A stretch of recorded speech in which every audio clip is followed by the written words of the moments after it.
si mfupi. Rero turashima Imana ko yabashoboje bagasoza. Shukuru Mungu kwa kuwa wameweza kumaliza. Zaba impamvu za Pentecoste. Ilikuwa ni sababu za Pentecost. Kuko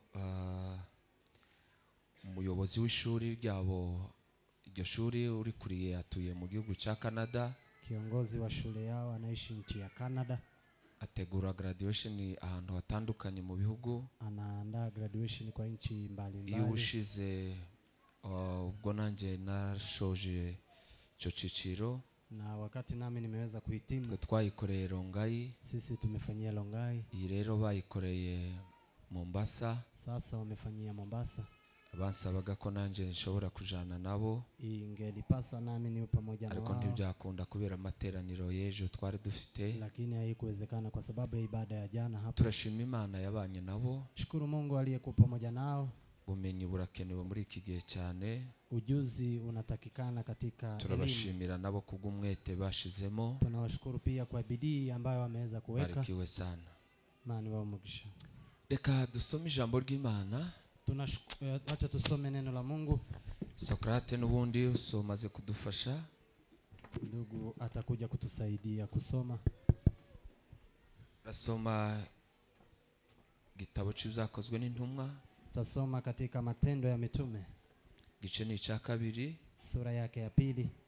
Murongo wa 3. Na mstari wa 3. Byakozwe n'intumwa. Matendo ya Mitume. Gice cha 2. Sura yake ya 2. Murongo wa 3. Na mstari wa 3.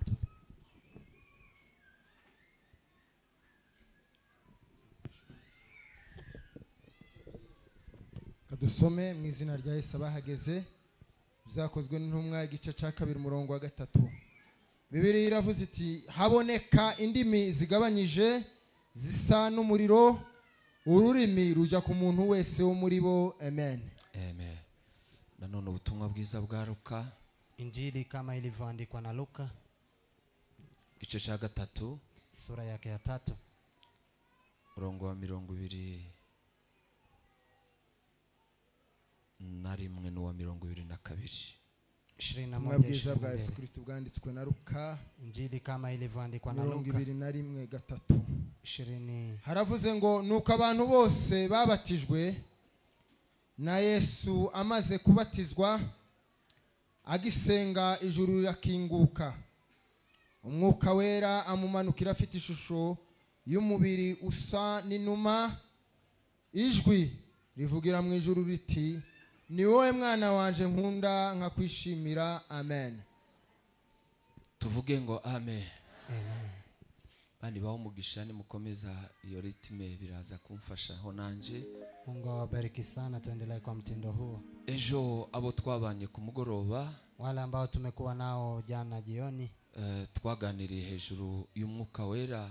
Tumezungumza juu ya Roho Mtakatifu. Ishusho zitandukanye umwuka wera yagiye agaragaramo. Sura tofauti ambazo Roho Mtakatifu alienda akionekana. Mugoroba twavuganye umwuka wera. Tumezungumza Roho Mtakatifu kama Mungu. Umwuka wera nk'Imana. Roho Mtakatifu kama Mungu. Bikorwa byose Imana yaje gikora. Kazi zote Mungu alizokuwa akifanya. Uhereye mu itangiriro igice ca 2 umurongo wa 2. Kuanzia mwanzo sura yake ya 1. Imana ija kurema isi. Mungu alipoenda kuiumba ulimwengu. Yaremye isi ngo yari iriho ubusa.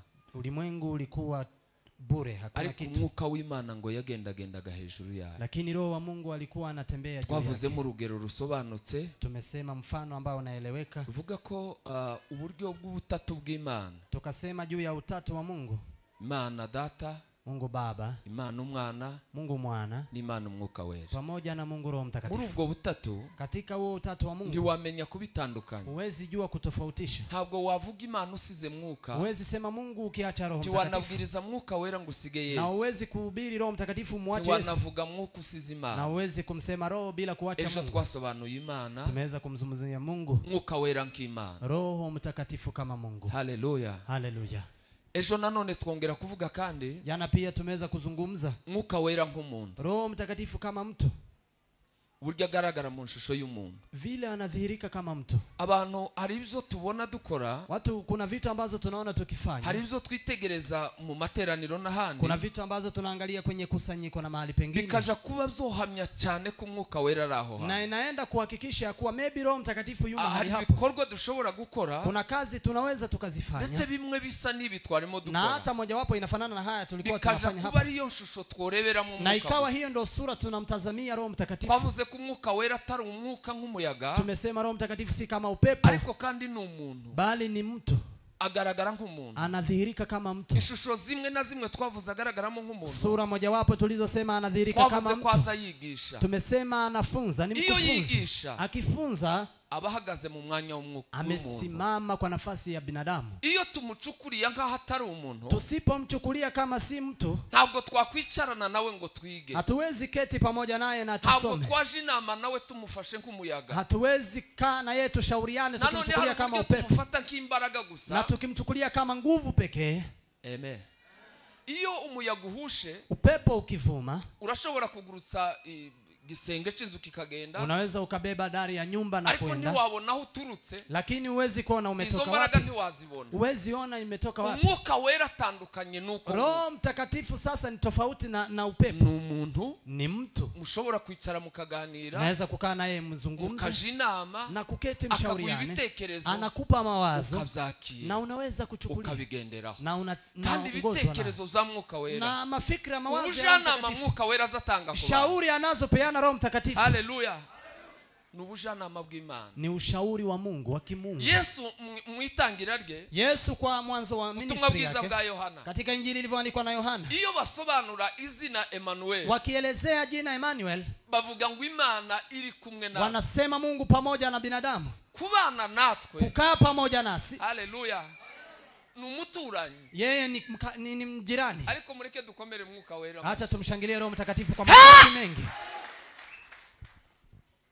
Mwuka Wera we, Roho Mtakatifu, na kera nuko yazaga mu isezerano rya na kera, hata zamani alikuwa anakuja yazaga hivi, ari umushitsi alikuwa uza anakuja ni mgeni mu gihe runaka aje gukora umurimo kwa n'umuntu. wakati fulani maalum, akija kufanya Imana kazi maalum. yamwoherezaga ije gukora Mungu alikuwa anamtuma akija kufanya kazi bavuze maalum. ingero za ba Mose, Tumeweza kusema ingero akina za ba Musa, Gideyoni, akina Gideon, ingero zindi mifano ya watu wote Ba wa Agano la Kale, Samsoni. wakina Biblia Samson. iravuga ngo umwuka w'Uwiteka yamuzaga. Biblia inasema Roho wa Mungu alikuwa anakuja juu yake, Ariko rero twebwe mu lakini gihe cyacu, sisi kwa wakati wetu, uwo Mwuka Wera huyo Roho Mtakatifu ntabwo abana natwe, hakai nasi, aba muri twe, anakaa ndani yetu, aba muri twe. anakaa ndani yetu. Ni Imana muri twebwe, Ni Mungu ndani yetu. Yesu ni Imana hamwe natwe. Yesu ni Mungu pamoja nasi, Haleluya. Ariko Umwuka Wera lakini Roho Mtakatifu ni Imana muri twebwe. ni Mungu ndani yetu. Imana ishushiza yinjiramo mu muntu, Mungu sura anayoingia nayo kwa mtu igatura ikaba mu na muntu, kukaa na kutulia hapo, ni ishusho y'Umwuka Wera. ni sura yake Roho Mtakatifu. Yesu yarazaga, Yesu alikuwa iyo anakuja, yabaga ari Nazareti, alipokuwa akiwa Nazareti, i Betaniya ntibamubona, Betania hawangelimuona, ariko Umwuka Wera lakini Roho Mtakatifu abera hose icyarimwe, anakaa kila pahali kwa azaba sehemu ari moja. hano Yuko hapa, akaba ari n'ahandi. yuko mahali pengine, Hanyuma kandi na alafu tena Yesu yabanaga n'abantu, Yesu alikuwa anakaa na watu, yazaga mu materaniro n'abantu, alikuwa anakaa kwa kusanyiko, ariko Umwuka Wera lakini Roho Mtakatifu aba muri twe. anakaa ndani yetu. Umuririmbyi niko yaririmbye, Baji akasema aravuga hivi, ngo asigaye abana natwe. akasema saa hii anakaa pamoja nasi. Twavuze impamvu zitatu, Tumesema sababu tatu, inze gusoza ninjire mu ijambo ry'uyu munsi mbabwira icyo tugiye kuganira. tumalizie ili tuingie kwa somo la siku hii. Bwana Yesu asifiwe. Haleluya. Twabuze impamvu zitatu Yesu yiyeretse abigishwa muri ya minsi yamaze azutse. Tumesema sababu tatu zilizomfanya Yesu ajidhihirishe kwa wanafunzi wakati Impamvu ya alipofufuka. mbere twavuze ko Sababu ya kwanza tukasema Yesu ngo yari yasize abigishwa mu bihe bibi. Yesu alikuwa amewaacha wanafunzi kwa nyakati mbaya. Bari bamri mu kababaro, Walikuwa kwenye huzuni, bararize bavuga ngo se abasigiye nde, wamelia wakisema anatuachia abasize nani, nk'imfuzi, ametuacha kama yatima, kupfuye turaje mbona turagira. unakufa, tutaenda wapi? Ngo yagarutse Amerudi, ya minsi yamaze, zile siku ngo amemaliza, yaza basubizamwe imbaraga, alikuwa anawarudisha nguvu, yaza bahumuriza, alikuwa abamenyesha ko ari we, akiwajulisha yeye ni ko yeye. hari inyigisho zashoboraga kuza, Kulikuwa na mafunzo yangelikuja iyo agenda atabanje kama kubiyereka. Yesu angelifufuka na kwenda mbinguni bila kujidhihirisha kwa Sababu ya wao. kwanza ya kujizirisha kwao Impamvu ya mbere yo kwiyerekana kuri bo hari ukubereka neza ko yazutse. ilikuwa ni kuhakikishia Nico kuwa gihe yeye batuma amefufuka. baza bavuga ngo bo baremera bakoze. Ndio maana ubukwe. wamoja walikuwa wanasema Izo watakubali bari wakigusa. babonye. Yale wameona yarashaka kubereka neza neza alikuwa anataka kuwadhihirisha ya kuwa ko ari we wazutse. kuwa ni yeye Icya kabiri ndico twari tuvuze. La pili ndilo tulikuwa Kwari tumesema, kubakomeza, ilikuwa ni kuwaimarisha, kwari kubare mu mutima, ilikuwa ni kuwashika mkono. Icya gatatu naco kirimo bitatu. Tatu pia, Amen. amen, kwari kubigisha iby'ubwami bw'Imana, ilikuwa ni kuwafunza ya ufalme wa kubasobanurira Mungu, amahame y'ubwami bw'Imana, kuwaelezea kanuni za ufalme wa Mungu. cyatumaga Yesu ataryama, Kilichomfanya Yesu cyatumye asilale, Yesu atabona umwanya wo kilichomfanya Yesu asipate nafasi ya yaza yumva ko kupumzika, agomba kubasobanurira imyumvire alikuwa y'ubwami. anasikia anafaa kuwaelezea maelezo ya ufalme. Iyo dusobanukiwe n'imikorere y'ubwami, Tukielewa matumishi ya ufalme, zatworohera gukorana n'Imana. itakuwa wepesi kutumika na Twavuze ko Mungu. ari isomo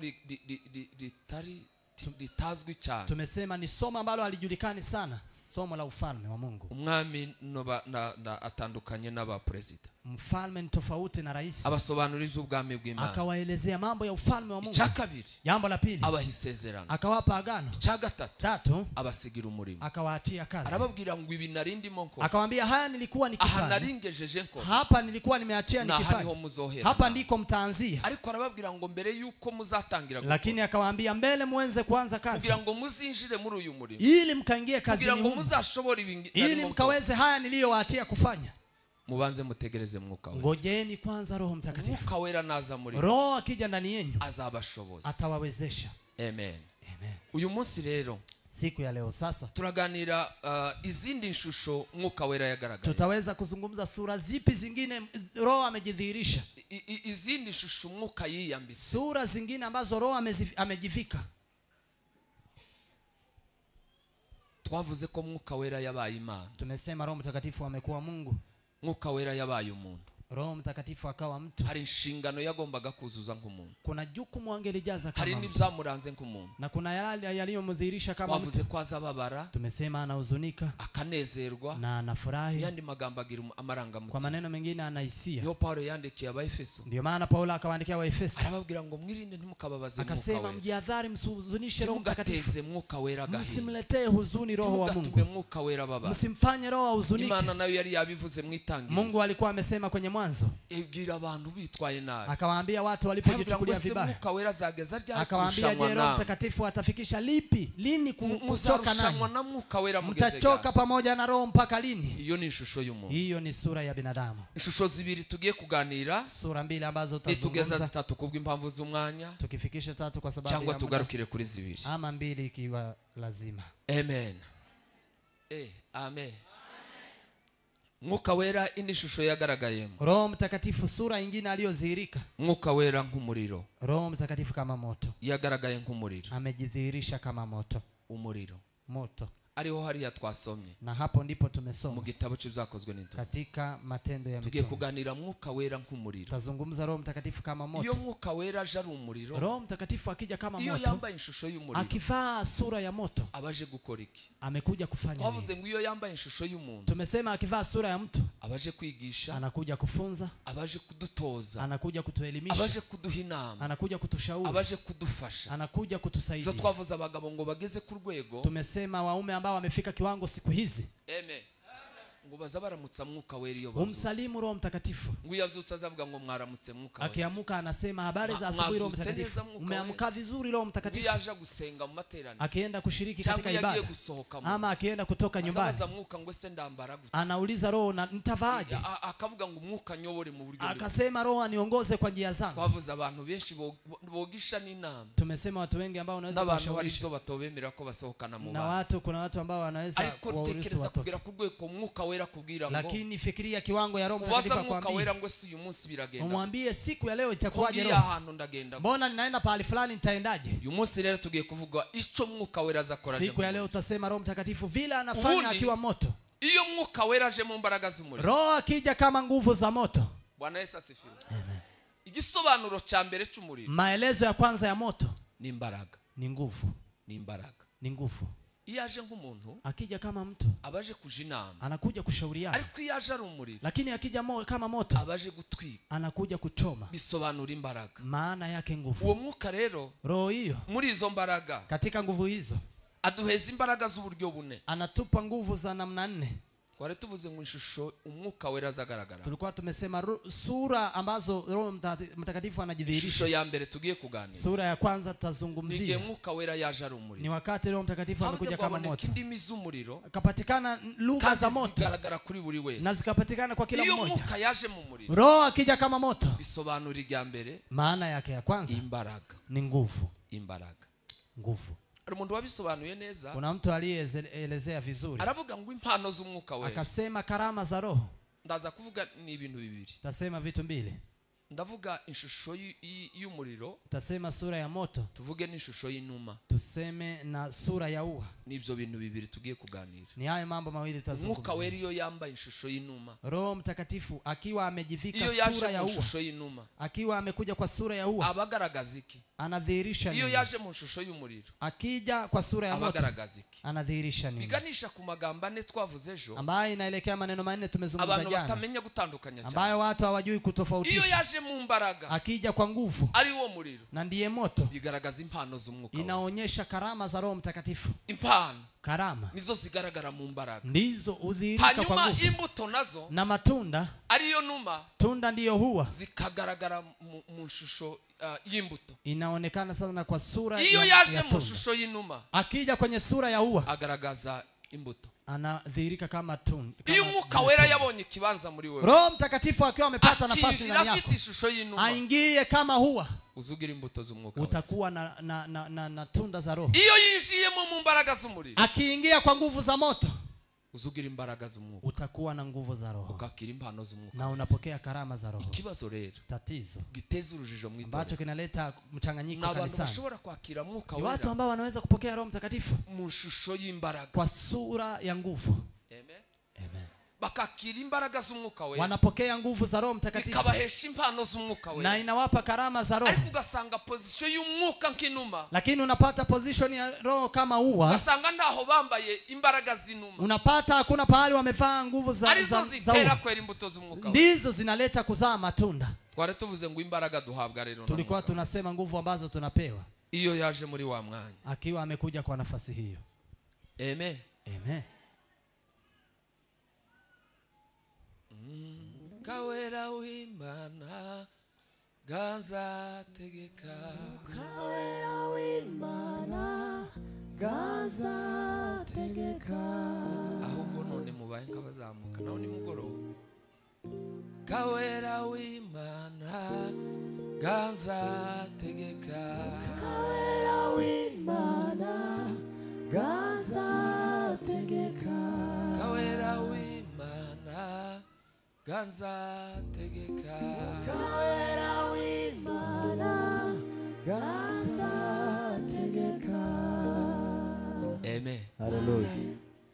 Kawera w'Imana gaza tegeka. Kawera w'Imana gaza tegeka. Iyo mwuka wera aje mu shusho y'umuriro. Roho akija kwa sura ya moto. Azaza ari imbaraga. Huja akiwa nguvu. Azaza ari imbaraga. Anakuja akiwa nguvu. Imbaraga za mbere dukeneye. Nguvu za kwanza ambazo tunahitaji. Imbaraga za mbere tuzana. Nguvu za kwanza anazotuletea. Imbaraga zo guhana. Ni nguvu za kushuhudia. Imbaraga zo guhana. Nguvu za kushuhudia. Amen. Amen.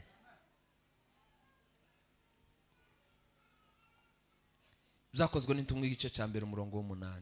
Matendo ya Mitume sura ya kwanza mstari wa 4. Iyo mwuka wera yaje mu buryo bw'imbaraga. Roho Mtakatifu akija kwa sura ya nguvu. Imbaraga zadutiza. Nguvu anazotupea. Imbaraga shira muri twewe. Nguvu anazoweka ndani yetu. Imbaraga dukeneye mu shusho z'umuriro. Nguvu ambazo tunahitaji kwa sura ya moto. Imbaraga zo guhamya. Ni nguvu za kushuhudia. Yesu yabwiye abigishwa. Yesu kawaambia wanafunzi. Arababwira ngo icyakora muzahabwa imbaraga. Akawaambia lakini mtapokea nguvu. Mwuka wera nabamanuka. Na Roho akiwakujia. Muzaba abagabo bo guhamya. Mtakuwa waume wa kushuhudia. Igituma abantu benshi bananiwe guhamya. Kwa nini watu wengi hawajui kushuhudia Yesu? Benshi bibagora guhamya. Kwa nini watu wengi inawasumbua kushuhudia? Tibakiriye imbaraga mu buryo bw'umwuka. Hawajapokea nguvu kwa namna ya ishusho y'umuriro w'imbaraga. Sura ya moto kwa nguvu. Iyo waje mu muntu. Ukiwa umekuja nani ya mtu? Urugero rwa mbere. Mfano wa kwanza. Tureba Petero. Tunaangalia Petro. Petro Petro yahoze agize ubwoba. alikuwa muoga hapo mbele. Muribuka Yesu mbere yo gupfa. Mnakumbuka Yesu mbele ya kufa yahuye n'abantu benshi. Amepatana na watu wengi. Giciro bigera kuri 3. Vikundi kama 3. Bamubaza ngo se wabanaga n'uyu? Wakimwambia je, ulikuwa unakaa na huyu? Ndetse urasa nawe. Na unafanana naye. Ndetse ngo anavuga. Na hata aliposema. Baravuga ngo n'imvugo ye. Wakasema hata kusema kwako. Avuze nk'umwe wo muri. Anasema kama mojawapo ya hao. Petero aravuga ngo simbazi. Petero akasema mimi siwafahamu. Yihakanye Yesu. Amemkana Yesu. Ariko Umwuka Wera. Lakini Roho Mtakatifu. Igihe wamanutse ingibirimo iz'umuriro. Saa zile ameshuka kama vile moto. Nawe n'umwe muri babandi bazaki. Naye ni mojawapo ya wale waliopokea Roho. Yagize imbaraga zo guhamya. Petro amekuwa na nguvu za kushuhudia. Yahawe imbaraga zo guhamya. Amepokea nguvu za kushuhudia. Tuhabwa imbaraga zo guhamya. Tunapokea nguvu za kushuhudia. Ndio twakiri Umwuka Wera. Tukiwa tumepokea Roho Mtakatifu. Yarahagaze bamubajije. Amesimama alipoulizwa. Ahaguruka mu iteraniro ry'abayuda. Akasimama kwenye kusanyiko la watu wengi. Bamubaje ngo sizi imbaraga zira. Alipomuuliza je, nguvu hizi zikatoka wapi? Haya umefanya kutoka wapi? Arababwira ngo wa undi mwishi. Akawaambia yule mliyemuua. Yatinye kumuhamya hari. Ameogopa kumshuhudia akiwa hai bado. Yatinye kumuhamya mureba. Amekosa kumshuhudia akimtazama. Ariko yamuhamije yarapfuye. Lakini amemshuhudia akiwa amekufa. Kubera imbaraga z'Umwuka Wera. Kwa maana ya nguvu za Roho Mtakatifu. Urashaka guhamya? Unataka kushuhudia? Urashaka kuvuga ubutumwa? Unataka kuitangaza Injili? Urashaka kubwira abantu ivy'ubwami? Unataka kuambia watu mambo ya ufalme? Unataka kuwaelezea? Kenera Mwuka Wera mu buryo bwo. Hitaji Roho Mtakatifu kwa namna iyo watinyutse. Ukiwa umekuwa na ujasiri, uba wakiriye izo mbaraga. Umepokea nguvu hizo. Iyo ni njia ya mbere dukeneye mu mbaraga. Hiyo ni njia ya kwanza ambayo tunahitaji Roho. Izindi mbaraga dukeneye kuri Mwuka Wera. Nguvu zingine ambazo tunahitaji kwa Roho Mtakatifu. Bwana Yesu asifiwe. Amen. Mu shusho y'umuriro. Kwa sura ya moto. Iyindi nzira dukeneyemo. Njia nyingine ambayo tunahitaji. Imbaraga zo gutsinda icyaha. Nguvu za kushinda dhambi. Imbaraga zo kurwanya kamere. Nguvu za kupiga hisia. Haleluya. Zimbaraga abantu barazitiranya. Hizi nguvu watu utafananisha. Kwakira imbaraga z'Umwuka Wera. Kuna vile kupokea nguvu za Roho Mtakatifu. Hanyuma abantu bakazikoresha mu buryo butari bwo. Alafu watu wanazitumia kwa namna isiyo. Igenera abantu imbaraga z'Umwuka Wera. Lakini Mungu akiwaandalia watu nguvu za Roho Mtakatifu. Icho zirwana muri bo. Zinafanya nini ndani yao? Urwandiko Paulo yandikiye Abaroma. Waraka wake Paulo kwa Warumi. Igice 8 umurongo wa 13. Sura ya 8:13. Iravuga ngo imbaraga z'Umwuka Wera. Inasema nguvu za Roho Mtakatifu. Icho zidushoboza iyo zageze. Zinatuwezesha nini zikiwa zimefika ndani ya mtu? Ziduha imbaraga zo kurwanya. Zinatupa nguvu za kupiganisha dhambi. Nta bushobozi. Hakuna uwezo. Amen. Nta bushobozi buba mu muntu. Hakuna uwezo ulio ndani ya mtu. Tamahitamo y'umuntu. Hakuna maamuzi ya mtu. Tamahame y'umuntu. Hakuna kanuni unaweza kujiwekea. Nta murongo yogendera. Hakuna mstari anaweza kujiwekea. Nta masomo yohabwa n'umuntu. Hakuna masomo anaweza kupokea ili yamushoboza kuva mu cyaha. Yanayoweza kumwezesha kutoka kwenye dhambi. Yamushoboza kureka icyaha. Yanayoweza kumwezesha kuacha dhambi. Yamushoboza guhinduka. Maana ataweza kumwezesha kubadilika. Iyo dusabye Imana. Isipokuwa tumuombe Mungu kugira ngo iduhe Mwuka Wera. ili atupe Roho Mtakatifu. Imbaraga za kabiri ziza. Nguvu za pili ambazo zinaletwa na Roho. Mwuka Wera mu shusho y'umuntu. Roho analeta kama sura ya moto. Ukiwa umeingia ndani ya mtu. Haleluya. Haleluya. Winjiruje gutwika ibituba. Naingia ikija kuchoma uchafu uliomo ndani yetu. Yaravuze umuririmbyi amesema muimbaji alipoimba. Aravuga yarazimaririmba aravuga ngo mvugutire kano ncure. Alikuwa anasema nitengeneze. Umbindura icyuma cyawe. Unifanye kuwa chuma chako. Undi chuma kugira ngo gitengeneze. Ili chuma kiweze kutengenezwa. Bakinyuza mu muriro. Ukipitisha ndani ya mtu. Imbaraga z'Imana zinjiye muri twebwe. Nguvu za Mungu zikiwa zimeingia ndani yetu kweli kweli. Zinatunaniye. Zinatuachisha yale yametushinda. Bijya wumva ushaka kureka bikana. Yale umesikia unataka kuacha lakini yanakataa. Yale unayojaribu lakini yasiwezekana. Omba Mungu.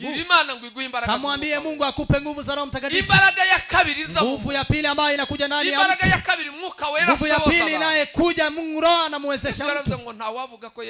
Yesu akasema hakuna anayeweza kusema Yesu ni mfalme bila kuambiwa na Roho Mtakatifu. Hakuna anayeweza kuacha dhambi. Hakuna anayeweza kubadilika kwenye tabia. Akijiambia kwa kanuni za kwao. Hakuna yule anaweza kufanya kwa sababu ya ungwana. Kila ambacho kinatoa imbaraga zikurisha hamu. Nguvu zinazokimbiza dhambi. Imbaraga zimarisha. Nguvu ambazo zinamaliza dhambi. Imbaraga z'Umwuka Wera. Ni nguvu zake Roho Mtakatifu. Yugiye Mwuka Wera akaba. Ukimwambia Roho Mtakatifu, ni wewe nyine uzokora izo mbaraga. Ndiye atakuwezesha kutoa dhambi. Gatatu. 3. Haleluya. Haleluya. Narivuze ko ari mu rwandiko rw'Abaroma. Nilikuwa nimesema ni katika waraka wa Warumi. Ko turavuga Umwuka Wera. Tunasema Roho Mtakatifu mu shusho y'umuriro. Kwenye sura ya moto. iyo yinjiye mu muntu akiwa ameingia ndani aje mu shusho y'umuriro akija kwa sura ya hari icabaje gukora kuna kila anakuja bisobanura imbaraga maana yake nguvu hari imbaraga ziba zinjiye kuna nguvu ambazo zimeingia ndani yako hari imbaraga ziba zigeze kuna nguvu ambazo zimefika ndani ya mtu hari imbaraga zinjira mu kuna nguvu zinazoingia ndani ya mtu zigatwika ibikurimo na kuchoma yaliyomo ndani yako zikabikuramo na kutoa hanyuma zikaguha guhamya alafu inakupa ugahagarara guhamya kubera ko wakiriye unasimama kushuhudia kwa maana umempokea roho ugasubira kandi unafanya tena ugatsinda icaha muri unashinda dhambi ndani yako ugatsinda icaha muri unashinda dhambi ndani yako ugahinduka ukaba mushi unabadilika kuwa Mwuka wera iyo yinjiye muri Roho Mtakatifu akiwa ndani ya Mwuka wera mu hiyo ni kazi ya Roho guhindura ubuzima bw'umuntu ya kubadilisha maisha ya mtu iyo bisaba abantu ntibabigufasha ukiomba watu hawatakusaidia ushanama ntibwabikugeza ushauri hauwezi kukufikisha lakini Roho akiwa ameingia ndani yako Mwuka wera iyo yageze mu Roho akiwa ameingia ndani ya mtu ni uzuhindura ndiye ubadilisha gatatu ni uduha imbaraga zo kubabarira ndiye utupa nguvu za kusamehe imbaraga zo kubabarira nguvu za kusamehe igitabo cy'ibyakozwe n'intumwa Matendo ya Mitume gice cya 7 sura ya 7 murongo wa 55 mstari wa 55 7:55 mstari wa 55 tubwira inkuru za Stefano anazungumzia habari za Stefano Biblia jambo ry'Imana iravuga Biblia inasema Biblia ngo baramuhamagaye wamemuita baza kumushinja wakakuja kumhukumu bamushinjaga amagamba walikuwa wanamshtaki maneno mawili baravuze ngo yatutse Imana wamesema akamtusi Mungu atukana Mose na akamtusi Musa ico cari icaha hiyo ilikuwa dhambi mu bayuda cari icaha cicisha kwa Wayahudi ilikuwa ni dhambi ya kufanya ufu dhambi ya kukufanya ufu batoye ngo abagabo wamewachagua waume abagabo b'ibigoryi waume wapumbavu abagabo bazi kubesha waume ambao wanajua uongo abagabo bazi kurema wanaojua kutunga uongo bamurema hiryo jambo wakaweza kumletea uongo huo Stefano lakini Stefano yarantangaje cyane amenishangaza sana ntabwo yigeze yisobanura hakuwahi kujielezea ahubwo akanya gato yahawe ko kwisobanura lakini muda mfupi aliyopewa ya kujielezea amen umwanya muto yahawe muda mfupi aliyopata yarahamije ameweza kushuhudia yababwiye ubutumwa amewaambia injili bahera kuri Ibrahim akaanzia kwa Ibrahim aramanuka agera kuri uwo munsi akafika siku hiyo yale atangira kubabwira ibyo bahaba mu akaanza kuambia yale wanaomhukumu ntabwo yisiguye ngo avuge ngo ntiyigeza tutima hakujitetea na kusema ntabwo yavuze ngo ntiyatutse Musa hakusema sijamtusi Musa ahubwo ico yakoze bali kila amefanya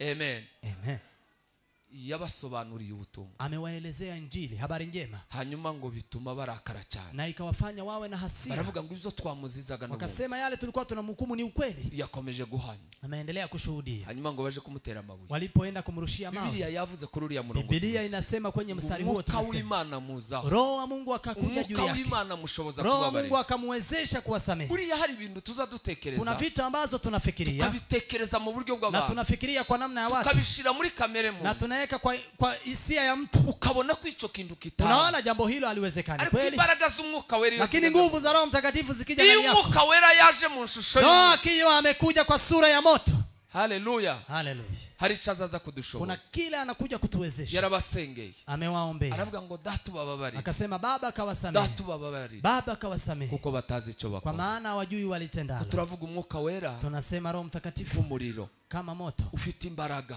bali na nguvu guhindura ubuzima wa kubadilisha maisha umuntu agahinduka mtu anabadilika akabukwa atara na anakuwa jinsi asivyokuwa anabadilika mtu amagambo yo kuvugiriza maneno ya kuhubiriwa kwigishwa no gutozwa kufunzwa na kuelimishwa bizakugezaho haiwezi kukufikisha hapo isipokuwa umwambie Roho bavuze ko ari umuntu ambaye tumesema ni kamuganiriza na kumuongelesha kamwiyegereza na kumkaribisha kamuha ikibanza na kumpa uwanja agatura muri wewe anakaa ndani yako ni uzukora uwo ndiye atakayefanya kazi hiyo haleluya imbaraga zo kubabarira nguvu za kusamehe aravuga ngo datu bababarira kasema baba akawasamehe kuko batazi icyo bakora maana hawajui walitenda umuntu ntiyabishobora gukora mtu hawezi peke yake umuntu ntiyagera kuri urwo rwego mtu hawezi fika kiwango hicho mwuka wera isipokuwa Roho Mtakatifu akiingia ndani yako afite izo mbaraga na akiwa na nguvu hizo ni uzushoboza abantu gukora ndiye atakayewawezesha watu kufanya hivyo 4 Mbaraga zo gukora umurimo w'Imana nguvu za kufanya kazi ya mbaraga zo gusohoza inshingano nguvu za kuweza kutimiza jukumu Bwana Yesu asifiwe amen turachari kumwe bado tuko pamoja imbaraga zo gukora neza umurimo wahamagara nguvu za kufanya vizuri kazi uliyoitiwa tuzadukora amahugurwa tunafanya mazoezi tuzadukora amahugurwa wanga tunafanya training mazoezi abantu mu matsinda yao katika makundi ya watu tukababwira ibyo bagomba gukora na kuwaambia yale wanafaa kufanya n'ibyo bagomba gusohoza na yale ambao wanafaa kutimiza ariko bikanga lakini anakataa bikanga abantu bakagenda bananirwa inakataa watu wanaenda wakishinda abantu ndibasohoze bya bintu watu wasitimize yale urashaka gusohoza ibyo ushinzwe unataka kutimiza yale ambao ni jukumu zako tugeze ku cyakane. Mefika kwa ya 4. Gusohoza neza inshingano. Kutimiza vizuri jukumu. Biblia iratubwira. Biblia inasema. Twabivuze ejo mu gitabo cyo Kuva. Tumesema hapo jana katika Kutoka. Mose ngwaje gushira abantu mu nshingano. Musa alipowaweka watu kwenye jukumu. Asa gutora baza kumufasha. Alipowachagua wale watakao msaidia. Ngo yenze ku mwuka wari umurimo. Amechukua kwa roho uliokuwa ndani. Imana yaramubwiye ngo ufate ku mwuka wera. Mungu akamwambia chukua kwenye roho. Ubaheze nibwo baza kushoboza. Ukawape ndipo watakapo. Igitabo cy'ibyakozwe n'intumwa. Matendo ya mitume. Igice cya 6. Sura ya 6. Murongo wa 3. Mstari wa 3. Havuga nasema mu gutoranywa kwa badiakoni. Kwa kuteuliwa kwa madikoni. Muri kiriteri byo bagendeyeho. Katika yale ambayo wameangalia. Kugira ngo bazashobore inshingano bahawe. Ili waweze kutimiza agano wamepewa. Muzo bavuze bakenewe. Kwa yale wamesema wanatakikana. Nigeze mbasetsa. Nimewahi kuwachekesha. Baro kubasetsa simbizi. Sijui. Nigeze mbivuga.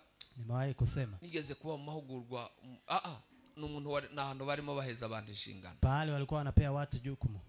Wari matanga inshingano. Aliyekuwa anapeana wakfu.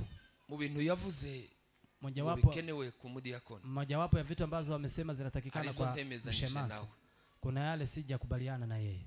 Kandi ibyo ntemezanyije nibyo naringiye kuvuga. Na yale ambayo sijakubaliana ndio nataka kusema. Kimwe ntemezanyije nawe. Kimoja ambacho sijakubaliana nacho. Yaravuze ngo bagomba kuba ngo bafite ngo n'uburanga. Amesema lazima wawe ni warembo, wana sura nzuri. Kuba ngo afite uburanga. Deacon anafaa kuwa na sura nzuri. Ibyo ni ibyiri ya muri hiyo ni ya huko katika zo kuresha ngo abakiriya. Hiyo ni ya kuwafuruta customer. Numva n'umushumba arabivuze. Nikasikia mchungaji naye anasema hivi. Wakira abantu wicaza abantu. Eti kwa sababu ni mtu ambaye analaki watu. Kuba ngo ameze nuko na. Anafaa kuwa ni mrembo, sura nzuri. Uongo mtupu. Ni kinyoma. Gusohoza inshingano. Kutimiza jukumu. Aravuga ngo bazabe buzuye umwuka. Kasema wawe wamejaa Roho Mtakatifu. Muvandimwe hari byakunaniye. Ndugu kuna yale yamekushinda. Hari ugerageza bikanga. Kuna yale unajaribu yanakataa. Ugerageza ntibikunde. Unajaribu yanakataa. Hamagara mwuka wera. Ita Roho Mtakatifu. Hamagara mwuka wera. Ita Roho. Mwuka wera nagera muri wowe. Roho akifika ndani yako. Izo mbaraga ndiwazikura ha. Nguvu hizo hutakosa. Igeze avuga umwanditsi Yeremia. Amewahi kusema Yeremia. Haleluya.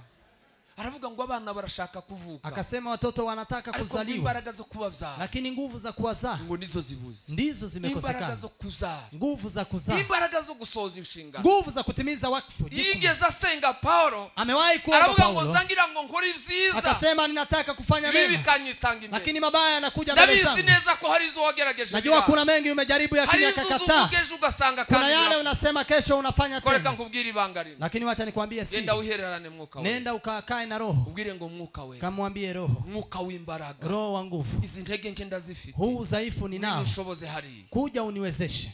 Amen. Amen. Amen. Ntumwa biriya pastor yari mavuga. Yale pastor alikuwa kugira ngo basohoze ibyo basezeranije. Ili mitume watimize yale wameambiwa. Musumwe umugabo yaje Anania na Safira. Siku moja Anania na Safira. Nabo ngo biyunga nabandi bazi ko bazabishobora. Wakajiunga na wengine wakijua wataweza. Ariko ntibyakunze. Lakini haikuwezekana. Kwa Imana aravugira ngo ese. Mtumishi wa Mungu akamwambia eti shaka kubesha mwuka wera. Nataka kudanganya Roho Mtakatifu. Shaka kubesha mwuka wera. Nataka kudanganya Roho. Bari bashaka gusohoza ibyo abandi bashobojwe n'umwuka. Walikuwa wanataka kutimiza yale wengine wamewezeshwa na Roho. Bashaka kubikora mu bwenge bwabo. Wao wakataka kufanya kwa jinsi ya akili. Haikuwezekana. Bizare gukunda. Haingewezekana. Hari umutima guhamiriza neza. Kuna yale moyo unakuhakikishia kweli. Bila kutabisohoza ukugomba. Nakwambia hutimizi kama vile inafaa. Tabikora nko kugomba kubikora. Ufanyi kama vile ungelifaa. Ariko uyu munsi lakini siku ya leo usabe mwuka wera. Wacha uombe Roho Mtakatifu. Mungu akupe nguvu za Roho. Ntabwo mwuka wera bana natwe. Roho akae nasi. Aba muri twebwe. Anakaa ndani yetu. Abe muri wewe. Akae ndani yako. Iyo yinjiye muri wewe. Akiingia ndani yako. Bizakunani uzabishobora. Yaliyokushinda utaweza. Ibyo wifuza gukora ntobigere. Yale ambao unatamani niwemerera mwuka wera akaba muri wewe. Ukikubalia Roho. Reka tugarukiraho. Wacha turudie hapa. Mu shusho y'umwuka wera. Kwa sura za Roho. Mwuka wera mu shusho y'umuriro. Roho Mtakatifu kwa sura ya moto. Nivyo adushoboza. Hayo ndiyo anatuwezesha. Imbaraga. Nakuja kama nguvu. Imbaraga zo kudukoresha ibingi. Nguvu za kutufanya tufanye. Ya mbere. Kwanza. Imbaraga zo guhamya. Nguvu za kushuhudia. Ntawuhamya adafite mwuka wera. Hakuna anayeweza kushuhudia bila kuwa na Roho. Tuzakunda. Haiwezekani. Zo wahamya byaba magambo. Yale unaweza kushuhudia ni maneno. Kandi ubiteye ubwoba wasubira inyuma. Na ukipatana na maana ya kuogopesha utaogopa. Nguvu za kushuhudia utapewa na Roho. Bahagarara bagashirama. Kilichowafanya wasimame bila uoga. Nuko bari bafite imbaraga zo. Kwa maana walikuwa na nguvu za Roho. Cha kabiri. Pili. Imbaraga zo gutsinda icyaha. Nguvu za kushinda dhambi. Nzakunda kubibwira urubyiruko. Wanga napenda kuambia vijana. Iyo tuganira. Tukiongea. Niba batinya gusambana. Kama wanaogopa usherati. Niba babitinyira kwandura sida. Kama wanaogopa kwa sababu ya kuwa na HIV. Kuterana madani bibi. Kama wanaogopa kwa sababu ya kupeana mimba na vitu vingine. Hiyo si kuokoka. gukizwa hiyo si kuokoka. Ko abonye uburyo yabikora ngo izo ntibigerweho kwa maana akipata nafasi ya kufanya hayo imbaraga zigushoboza kwandika, nguvu zinazo kuwezesha kukataa, imbaraga zigushoboza gutinyisha, nguvu zitakuwezesha kuogopa dhambi, imbaraga zigushoboza kuzinukwica, nguvu zitakuwezesha kuchukia dhambi, uguheza mwuka wera mu buzima, ni kumpa Roho Mtakatifu kwa maisha yako. Haleluya. Iyo wemereye mwuka wera akabona ikibanza, ukimkubalia Roho apate nafasi akinjira muri wewe na aingie ndani yako, bizashoboka, itawezekana. azagushoboza ibyo utarashoboza, anakuwezesha yale hujaweza. umuriro iyo ugeze ahantu, moto ukifika mahali, uzutwika ibidashitse, unachoma yasiyofaa. izahabu ngo izigeragereshwe umuriro, dhahabu hujaribiwa kwa moto. mwuka wera mu shusho y'umuriro, unahitaji Roho Mtakatifu kwa sura ya moto, moto ili achome yale yaliyomo ndani yako, hanyuma ashiremo ibindi, ili aweke mambo mengine. mwuka wera mu shusho y'inuma, Roho Mtakatifu kwa sura ya huu. Twasomye mu gitabo cy'ubutumwa bwiza bwa Luka, tumesoma katika Luka mtakatifu, Yesu ngo amaze kubatizwa, Yesu alipobatizwa, mwuka wera ngo aramanuka, Roho akashuka, ngo yambaye ishusho y'inuma, akiwa amevaa sura ya hua, yitura kuri Yesu kubita, akaweza kukuja mpaka kwa Yesu, aravuga ngo uyu mwana wanjye nkunda, akasema huyu ndiye mwana wangu ninayempenda na kumfurahia. Inuma hua ndaza gusoreza ku bintu tuyigaho, nitakuja kusema yale tunayojifunza kwa hua. Navuze mu shusho y'inuma, nimesema sura ya hua. Nusoma imbuto z'umwuka wera, ukisoma sura za Roho Mtakatifu, imbuto z'umwuka wera, sura za Roho Mtakatifu, imbuto, tunda za Roho. Amen. Karimani yageze kuri imbuto z'umwuka wera, tunda za Roho ziriya tuzadusoma, ambazo tunasoma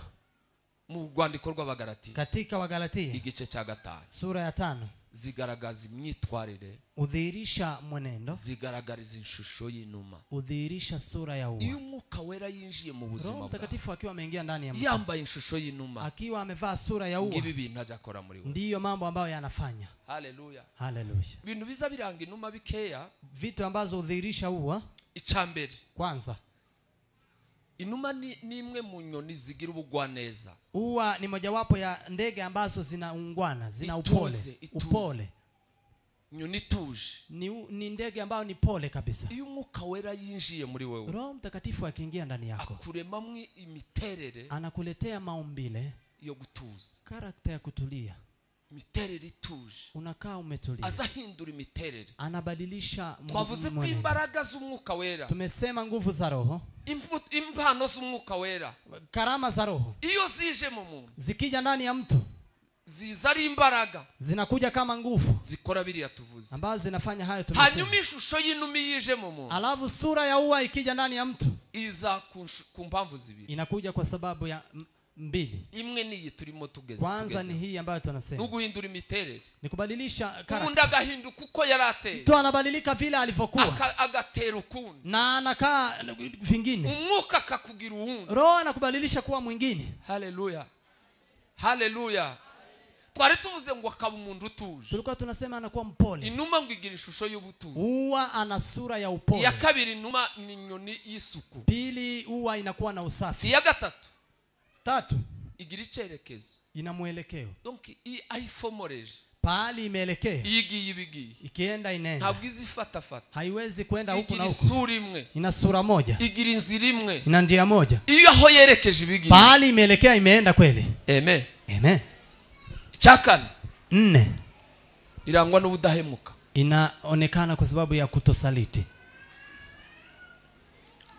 irizerwa, kwa maana inaaminiwa, ni nyoni yizewe, ni ndege iliyo aminifu. Ubwizerwa turaza kubuvugaho, huo uaminifu utakuja kuongelea. Bwayigaragayeho mu gitabo cy'Itangiriro, imeonekana katika Mwanzo igice cy'umunani n'umurongo w'8, sura ya 8 mstari wa 8. Mu nyamaswa zose Noa yarinjiranye nazo, mojawapo ya wanyama wote ambao Noa alikuwa ameingia nazo kwenye safina, yabanje gutuma iciyoni, ameweza kutuma kunguru, kiragenda, kaenda. Ariko iyo yatumye igarukana makuru, lakini ile ndege ametuma na kurudi na habari, yavuze kwa mahoro yabaye, iliyosema amani imekuwa, yavuze amakuru ituze ryabaye, iliyosema kumekuwa maji imetoka, isi yasubiranye, dunia imerudiana. Ni inuma, ni hua, ni inuma, hua. Ibintu bitatu, vitu 3 tugiye kuganira ku buzima bwacu, ambazo tunaweza narimvuze ngo biranga inuma, kinachodhihirisha hua. Mwabyumvise? Mesikia. Icambere, kwanza, n'ubwitonzi, ni upole, gutuza, kutulia. Inyoni iri hambo ni ndege ambayo ni pole, irorosha ukuntu, ambayo ni tulivu. Ni naco gituma mu gitabo c'Abalewi, ndio maana katika kitabu cha Walewi ico basabaga gutamba, kila ambacho walikuwa wanaomba kutoa kama dhabihu ni inuma, ni hua, ni ntama na kondoo. Nivyo bitambo vyakundaga gukoreshwa cyane. Hizo dhabihu zilikuwa zinatumiwa sana, kandi bihurije kuri ivyo bintu, na zinaungana kwa mambo hayo: ubwitonzi, upole. Umwuka wera iyo yinjiye mu buzima bwawe, Roho akiwa amekuja ndani ya maisha yetu, mushusho y'inuma, kwa sura ya ua, arema imiterere, anaumba maumbile. haleluya, arema imiterere y'ubwitonzi, analeta maumbile ya upole. Iranditse Yesaya, ameandika Yesaya, aravuga ngo umugaragu wanje uwo ndamiye, akasema mtumishi wangu ambaye namshika hazasakuza, hatapiga kelele, hazasakuza, hatapiga kelele, hazasakuza, hatapiga kelele, hazumvikanishijwe rye, hata sikika na sauti yake, ngo n'urubingo rumenetse na hata kitu kilicholegevu hata kivunja. Iyo Umwuka wera, Roho Mtakatifu, ubushize nababwiye umugabo ngo wigeze avuga, nimewaambia mume ambaye amewahi kusema, baravuga ngo kubera ukuntu atazi kubana, akasema kwa sababu ya vile hajui kuishi na watu vizuri, ngo kubera imiterere y'uwo atazi kubana, kwa vile hajui kuishi na watu vizuri, wawe nubwo bomuzanira usa nawe, na hata wakimletea kopi yake yule ambaye anafanana naye hawezi kuishi naye vizuri, ndio bishobora kuba, hawezi kujua kuishi naye vizuri. Urashaka guhindura iyo miterere, unataka kubadilisha maumbile haya. Hari karakteri nawe wiyizi, kuna karakta ambayo nawe unajijua. Hari miterere nawe wiyizi, kuna karakta unayojua kwa, kandi umugabo wo kubihamya kwibangamiye abantu, nawe unajishuhudia kuwa inawasumbua wengine, urazemera nawe kwa atari myiza, nawe unajua kuwa si nzuri, urashaka kuyihindura, unataka kubadilisha. emerera Mwuka wera, mkubalie Roho Mtakatifu. aligiye gutanga haleluya, kwa nataka kushauti haleluya. Bwana Yesu asifiwe. Iyo Mwuka wera yinjiye mu buzima bw'umuntu, Roho Mtakatifu akiingia ndani ya mtu kwa sura ya ua, azahindura ubuzima, anabadilisha maisha, miterere, maumbile ya mtu igahinduka na inabadilika. Umuntu wasakuzaga, mtu aliyekuwa ni mtu wa kelele. Rero nigeze kumva umuntu avuga, kuna mtu nimewahi kusikia, ngo haciye nta uzubiyoberwa, eti pale amepita hakuna mtu anaweza kukosa kujua, akipita wanajua amepita, niyo abantu baba bari mu nzu barumviye hata, na hata watu wakiwa nyumbani wanajua amepita kweli. Miterere zihinduka, unabadilika maumbile, miterere yawe igahinduka, karakta zako zinabadilika. Abantu bakure, watu wakikutazama bakavuga ngo uyu si wawe, wanasema huyu si yule tena. Siyo bakureba, je, wakikuangalia kibazo gihari, tatizo lililopo, niba ukiri waundi, kama bado upo yule yule, niba umwaka ushiruri waundi, kama mwaka unaisha ukiwa yule yule, upungufu wa Roho Mtakatifu, nukuburu Mwuka wera, emerera Mwuka wera yinjira mu buzima, Roho Mtakatifu aingie maishani mwako. Kuri ivyo bikubangamiye, kweli haya ambayo yanakusumbua, izuzu ubangamiye ho, haya ambayo unajua unawasumbua wengine, izuzu bituma abandi batabaho, haya ambayo unajua wengine, izo tuma bibangamiye abandi kubaho, haya nayo wasumbua wengine, uwo murimo, kazi hiyo. haleluya, uharire Mwuka wera, kampe Roho Mtakatifu, uemerere Mwuka wera, mukubalie Roho Mtakatifu. Ibyo navugaga ibyo hanze, kwa nasema ya nje, miterere hano hanze, karakta za hapa nje bigahinduka na inabadilika. Cha kabiri, pili, imikorere, kutumika, imikorere, vile mtu anatumika. iyo wemereye Mwuka wera, kumkubalia Roho Mtakatifu mu shusho y'inuma, kwa sura ya ua, aza guhindurira uko ukora, anakubadilishia vile unafanya, ibikorwa byakunaniye, kazi zilizokushinda, izo wakoraga, yale ulikuwa unafanya bigashira ugakora ibindi, yanaisha unafanya mengine, imikorere yawe zihinduka, unakuwa na kutumika tofauti. Hano hanze, ibyo nibyo hanze, imyifatire, mwenendo izihinduka, ubadilika, uko umuntu yitwaraga, vile mtu alikuwa anajichukulia, vile mtu alikuwa anavaa, uko umuntu yavuga, vile mtu alikuwa anasema, aho umuntu yicara, vile mtu alikuwa anakaa, abo bagendanaga, wale walikuwa wanatembea naye, kila kitu ubadilika. Kiza kibihinduka, kinachobadilisha igihe Mwuka wera yinjiye mu, ni wakati Roho Mtakatifu ameingia ndani yako. Umuntu yaza yicara mu bandi, mtu akikaa ndani ya wengine, akabaza ngo se nuko atavuga, wanauliza mbona aongei, utavuga byabaye, mbona aongei, kumekuaje? Topic yagucanze, topic imekucanza, uyifite ibitekerezo, huna mawazo hapo, Mwuka wo gutuza, Roho wa kutulia, Roho wa upole, Mwuka wo gutuza, Mwuka wo gutuza, Roho wa upole, kabwira Imana ngo Mana, na kumwambia Mungu, keneye Mwuka wo gutuza, nahitaji Roho wa upole, Yesu kubaho ntuje, unipe maisha ya upole, kwitonda, kuwa mpole. buriya ubuhubutsi kujya no Mwuka wa Shetani, kufanya vitu kigafla ni roho ya ibilisi. Abantu kenshi nza nkunda kubivuga, watu wengi wanga napenda kusema, hari umuntu akora ibintu, kuna saa zile mtu anafanya vitu, kandi nivugo dukoresha cyane abantu, na ni msema ambao tunapenda kusema watu, tukanabisaba n'abantu, na hata tunaomba watu, tukavyakira, na tunapokea. No, vitu zose si byo kwakira, vitu zote si za kupokea. ngo nuko nyine ngo ni imiterere muzonyakire mimi hivyo nakaa mnichukulie hivyo ngo mumwakire gutyo ngo niko mnichukulie hivyo mimi nakaa hivyo niko ni wabo bazabame eti kwetu ni hivyo tunakaa ngo nuko ni hivyo kwetu tunakaa hivyo ivyo rero hayo sasa ivyo ziwanyu haya kwenyu iyo miterere imeze gutyo haya maumbile ya kwenyu ikiza kihinga kinachomaliza haleluya haleluya haleluya nukwakira mwuka we nikupokea Roho Mtakatifu nukwemerera mwuka we rakinjira mu buzima nikupokea Roho anakubali aingie maishani mwako twavuze ko tuzatuganirana tumesema tunaongea na yeye ukabwira mwuka wera unamwambia Roho ngo naje ubganje nami peke yangu ndizi neza najifahamu iyi miterere ngira haya maumbile ibangamiye abandi inawasumbua wengine itumya abandi batamererwa neza inafanya wengine wasiwe sawa ukabwira mwuka wera ngo unamwambia Roho Mtakatifu hindurira nibadilishie Daudi yigeze gusenga Daudi amewahi kuomba yaraze gusenga Daudi alikuwa anajua kuomba haleluya sauti ko zashize shiremo agasirimo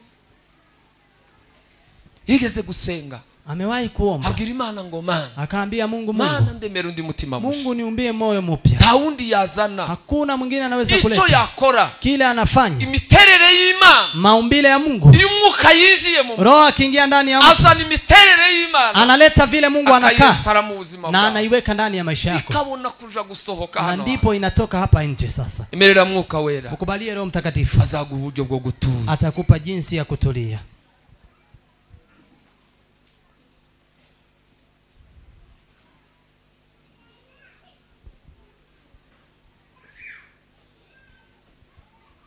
migambi umuntu agira mipango ya mtu ibintu umuntu agambirira vitu ambazo mtu anakusudia hari abantu bagambirira nabi kuna watu ambao wanakusudi mbaya hari abantu baje batekerereza abandi nabi kuna watu ambao wanakusudia wengine mabaya iyo migambi hizo kusudi icyayihindura kinachoweza kubadilisha Paulo yaranditse Paulo ameandika aravuga ngwiwe akasema yeye ngo dufite gutekereza kwa Kristo tunakufikiria kwa Kristo Amen. Hari ibintu abantu bibabamo kuna vitu ambazo zinakaa ndani ya watu baadhi zimekaa ndani ya watu ambazo zipo moyoni ahora tekereza undi nabi anafikiria mwingine vibaya ahora yumva ko yuzagera ku anasikia mwingine amfikie mabaya amfikie mtu hayo mawazo ya Satani ni ya ibilisi icyayihindura kinachoweza kubadilisha ukwakira Yesu mu buzima ni kumpokea Yesu ndani ya maisha yako mwuka wera kinjira Roho aingie kavuga ngo ibi bitekerezo bipfuye na kumwambia mafikira mambovu haya maamuzi mabaya ubuzima butuma mbaho gutya maisha ambayo yananifanya nikae hivi haleluya akira mwuka wera pokea Roho Mtakatifu emera mwuka wera kubalie Roho kwa sura ya ua niinjira muri wewe akiingia ndani yako numa ua wiyo yituye ahantu ikiwa imetua mbali ntabwo itora ikibo haiwezi kuchukua kila kitu inachopata hapo ina maamuzi itora yitonze inaamua kidogo ntabwo ari buri kintu buri si kila kitu ambacho itachukua nuja kuishakisha urasanga ari ukwimeza ukienda kutafuta ni hivyo wari umuntu wigeze kuvuga kuna mtu amewahi kusema ngo yaragiye kwirega kwa padiri eti alikuwa ameenda kutubu kwa padiri na makuru ni habari noneho igihe yokavuze ko ibyaha nyine yarimo abivuga kuliko aseme dhambi alikuwa anasema kwa byanga wamwambia anachukia ariko ngo yavugaga uburimi lakini alikuwa anasema igihe yokavuze ngo byose arabyanga kuliko aseme anachukia dhambi zote wakavuga ngo byose aravanga akasema yeye yote anachanganya ngo byose aravanga eti yote anachanganya inuma uwa ni inyoni zitora icyo yabo ni ndege ambayo inachakua kile imepata ni inyoni zitora icyo yitegereje ndege ambayo inachagua biryo ntizitora torana si kila kitu ambacho inachukua amahitamo maamuzi y'ibyo tuvuga kwa yale tunayosema maamuzi y'ibyo dukora kwa yale tunayosema fanya haba yacu isiwe yetu iyo mwuka wera yaje muri twe Roho Mtakatifu akija ndani yetu mu shusho y'inuma kwa sura ya ua tugiramo guhitamo kwa Kristo tuna maamuzi mazuri ya Kristo tugira guhitamo kwa Kristo tunakuamua kuzuri kwa Kristo ibintu bibiri bije imbere yawe vitu mbili zikija mbele zako ibintu bibiri bihagaze imbere yawe vitu mbili zikiwa zimesimama mbele yako ibitekerezo bibiri birwaniye muri wewe mafikra mabaya yakipigana ndani yako Bwana Yesu asifiwe iyo wakiriye umwuka wera muri wewe ukiwa umepokea Roho ndani yako uzuhitamo ijwi rya mwuka wera utaweza kuchagua sauti ya Roho Mtakatifu urashaka kugiramo amahitamo neza unataka kuwa na maamuzi ambayo utazicuza mu buzima ambayo utawahi kujuta maishani uko amahitamo menshi kwa maana maamuzi mengi ubuzima bwisha abantu babayemo maisha mengi ambayo watu wanakaa nubwo bahisemo ni ile wamechagua ibyo ubayemo none yale unakaa leo na amahitamo wakoze ejo hashize ni maamuzi uliyofanya kesho ibyo uhitamo none yale ambayo unachagua leo biradetermine uko zaba hejo hazi. ina determine yale utakuwa kesho. Urashaka ko Imana yinjira mu mahitamo yawe. Unataka Mungu aweze kuingia ndani ya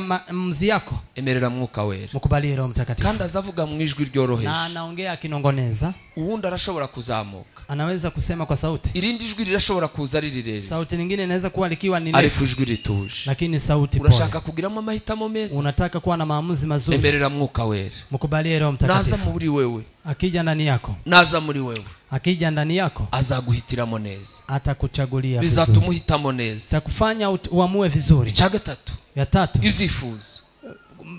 Mahitaji. Ibyifuzo abantu bagira. Mahitaji ya watu. Haleluya. Haleluya. Ibyifuzo abantu bagira. Mahitaji ya watu. Ibyifuzo ubanza imbere nibi. Mahitaji ambayo unaanza mbele ni yapi?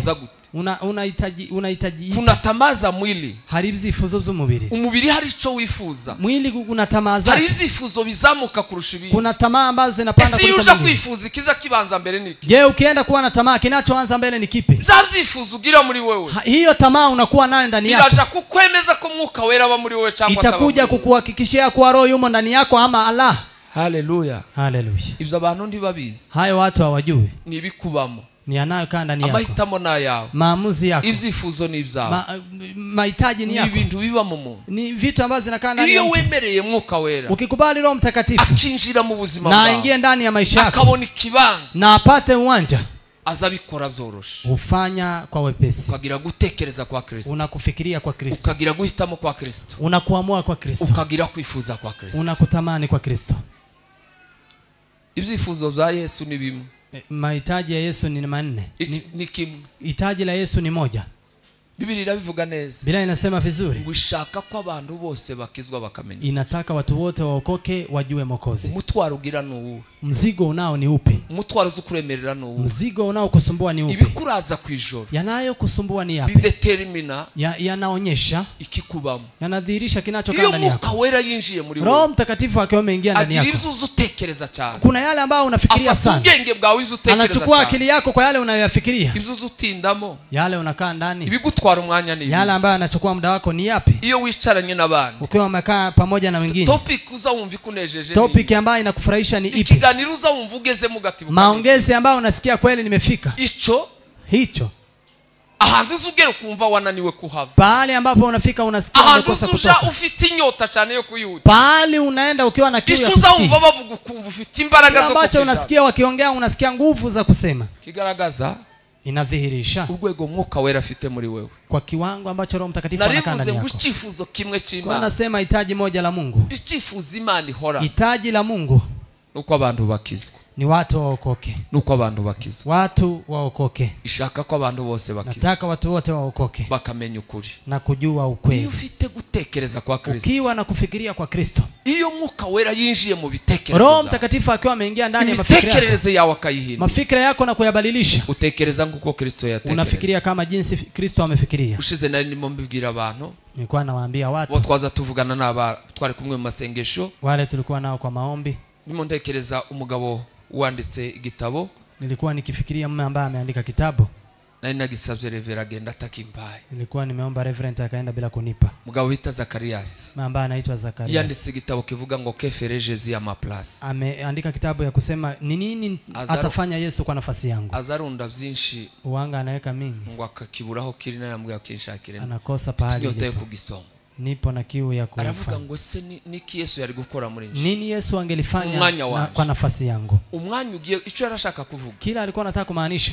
Igihe uzazuja gusubiza. Wakati unaenda kujibu. Uza wishira nafasi ya Yesu. Ujiweke kwenye nafasi ya Yesu. Yesu babwiye. Useme kama ni Yesu angeliambia hivi. Iyo subiza gute. Angelijibuje?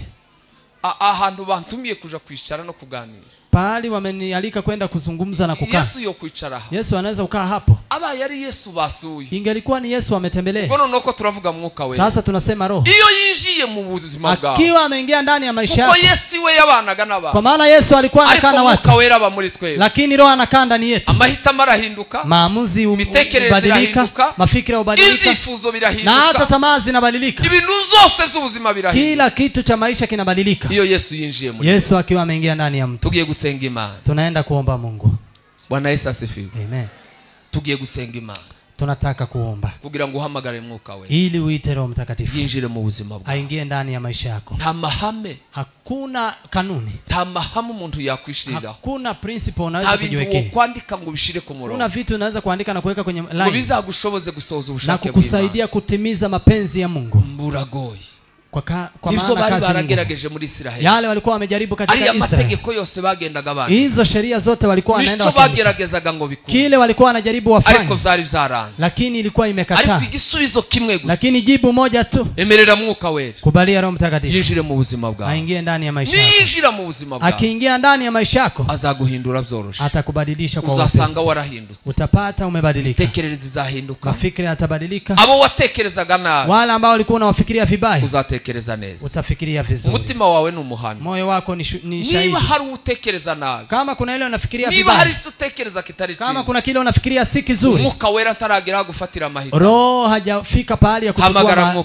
maamuzi, muite kugira ngo agushoboze, ili akuwezeshe. Wavuze umwuka mu shusho zibiri, tumesema roho katika sura 2, shusho y'umuriro, sura ya moto, ni imbaraga duhabwa, ni nguvu ambazo tunapewa. Niba ukeneye imbaraga, kama unahitaji nguvu, niba ukeneye imbaraga, kama unahitaji nguvu, wahaguruka tugasenga, unaweza ukasimama tuombe. Shusho ya kabiri y'inuma, sura ya 2 ya huwa, ni miterere, ni maumbile, imitekerereze, mafikra, imivugire, kusema kwako, uko tugenda, vile tunatembea, ni karakteri z'umuntu, ni karakta za mtu. Hari miterere ishobora kubikubangamiye naho, kuna karakta ambazo zinaweza kuwa zinakusumbua, Mwuka wera yinjiye muri warahiye, lakini Roho akifika ndani yako ubadilisha, bikaduhesha kwera imbuto z'Umwuka na kutupa kuweza kuzaa matunda ya Roho, n'urukundo, upendo, na mahoro, amani, ubugwaneza, utulivu, ingeso nziza, tabia njema. Bimeze bityo, yaliyo kama hayo, nta mategeko abihana, hakuna sheria inayohukumu. Urashaka kubivyo, unahitaji kuwa kama hivyo, wabishobora udashobojwe na Mwuka, utaweza bila kuwezeshwa na Roho. Muve hasi dusenge, simameni tuombe, tubwire Imana ngo dushoboze, tuambie Mungu atuwezeshe.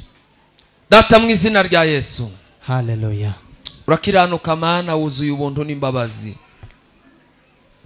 twabishobora twenyine, ariko iyo turi kumwe nawe birakunda. Ribuka Yesu, waravuze ngo ntawaza kuri data atarehejwe nanje. Hari byinshi tugenda tunanirwa, hari henshi tugenda tunanirirwa, hari ushobora kimwe ejo ikindi kikamunanira. Turasaba Mwuka wera kuganza, Mwuka wera tegeke, Mwuka wera hindura ubuzima, Mwuka wera hindura imitekerereze, imyumvire n'imisubirize, imibanire nuko tubaho.